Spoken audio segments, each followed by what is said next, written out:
Hello everybody, my name is Aceface. We're here in the Pith X type large shield booster Cerberus, 630 million-isk ship I believe.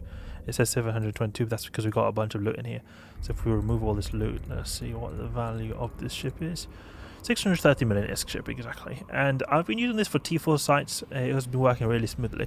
And I decided to actually take it to some T5 sites. And it even worked really well in T5 Dark.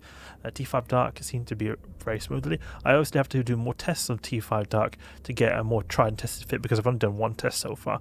But I was thinking of next just seeing how the feeling is in the T5 Exotic, because the Exotic sites over the Dark sites can be good because we'll do more damage since the reduced EM, or not EM, but the Exotic resist. Not Exotic, I keep mixing up Exotic and Kinetic, but the reduced Kinetic resist. We need to repair our drone actually. And the thing is there, we'll do more damage, but another downside you could say is that we'll have our kinetic resistance reduced, so we'll be taking more damage. A good thing though is that in the Abyss, there are very few abyssal entities that do kinetic damage, so it's not going to be too much of a nerf to our tank. The only nerf you could say will be is to stuff like Charybdis Tyrannos, because they do all damage types, so it will be affecting Charybdis Tyrannos. And then it will also make it so that we'll be going a bit slower than we do in the dark side, so we'll have a harder time moving around and just in general avoiding damage like we do in the dark side. Not like we're really speed tanking per se with an afterburn and a cruiser, but just generally speaking, we're going to be taking, for example, more damage from marshals. We'll be taking more damage from Charybdis because it'll be harder to get into that sweet spot of orbiting very close.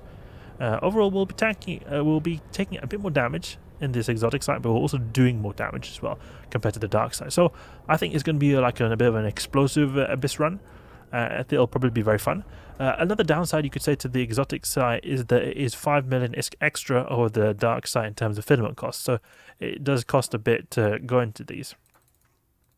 Otherwise, a simple upgrade to this would just be to put more tank on this ship and you should be able to run it just fine.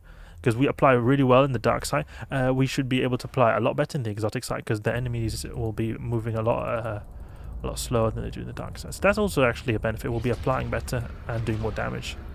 So just it'll be quick and a quick end to us or quick end to the enemies. Okay, let's go here. Let's go and land a volley there on this Ballistic. Oh, that guy went down fast. Let's go here and open this up. Probably want to go for this one here. Can we web that guy? Web. Can we web? Open this up. Only 14 million, unfortunately. Orbit here, and we'll go for rage soon.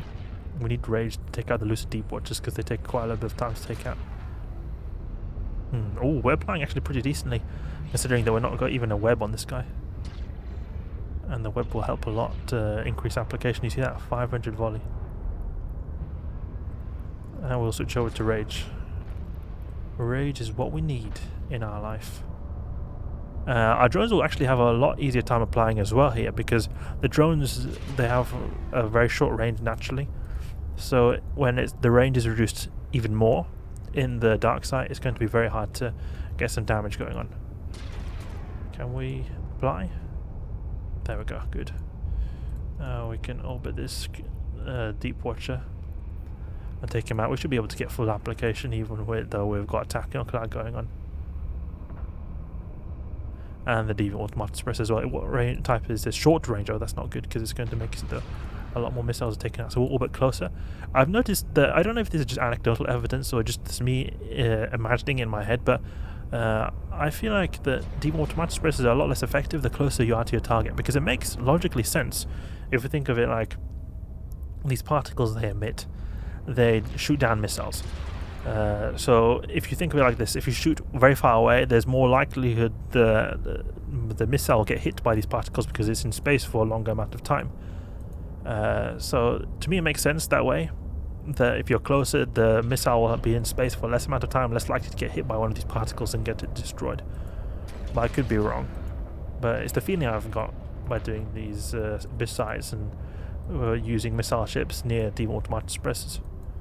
Come on, take out that deep watcher. That deep watcher went down really fast actually. Felt very fast.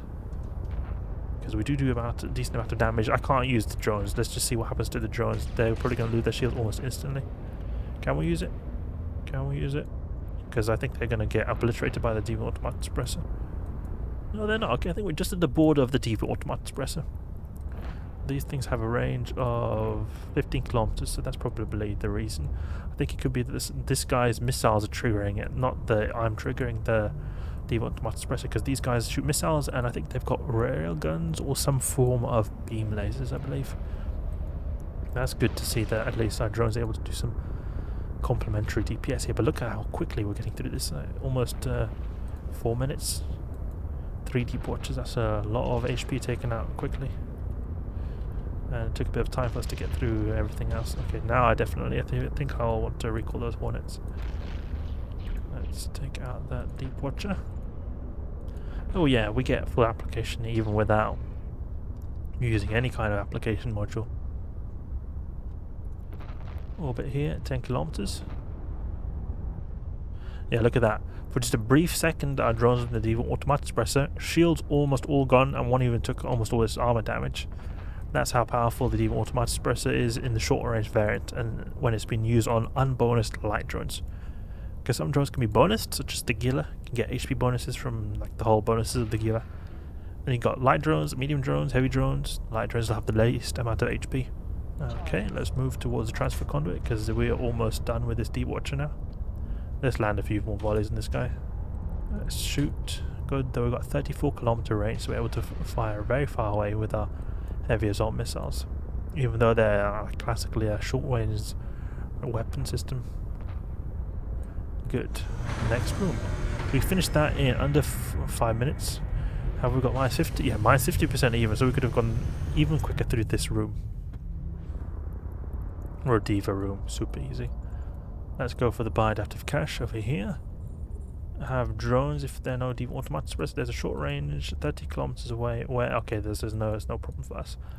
I'll go for these renewing or Divas here in the exotic sites. Since we're in the exotic site, the velocity is not increased, unlike the dark sites. So we'll be able to just naturally apply a lot more, and I think that could make it so that we're able to use rage a bit more than we otherwise would be in the dark side. So that will further increase our DPS, even on top of us doing more damage with the reduced kinetic resistance of the enemies. Let's lock up this guy. There we go, get some good damage now. 1k volley, great to see. And go towards the bi-adaptive. Oh, our drone is taking so much damage. We need to recall it. Oh, we lost that drone. No, did we? Oh, those drones die very quickly.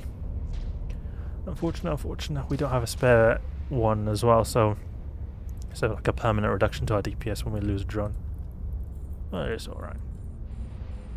Let's go towards the bi-adaptive cache. Yeah, we do so much damage, even though we're not using any web or anything. We're able to get through this Rodiva pretty smoothly. I don't know why all these drones are keeping their sweet range. We need to have them come a bit close to us. Yeah, I think they're going to try to get close to us now that the Rodiva is destroyed, because I think what they're trying to do is that they're trying to keep close to the Rodiva because it provides remote reps. And we do some damage now that we're webbing them, but not a whole lot. I think it's best to use Caldari Navy, to be honest. Oh, we'll get some damage there. 300 volley, that's good to see.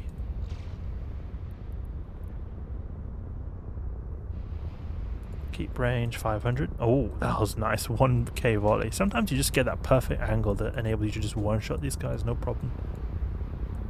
Okay, rogue drone is destroyed. Next room. That is a pretty quick T5 so far. See what we get in the next room. Mass rogue drone wave. Okay, this is going to be super easy. Do we have a short range deep automatic suppressor as well? It's going to make it even easier. Let's go there. Okay, these guys are going to melt when we come here.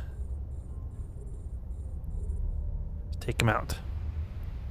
And there's a forecast as well, but it doesn't matter because these guys are all going to get destroyed super fast when we get close to the short range deep automatic suppressor.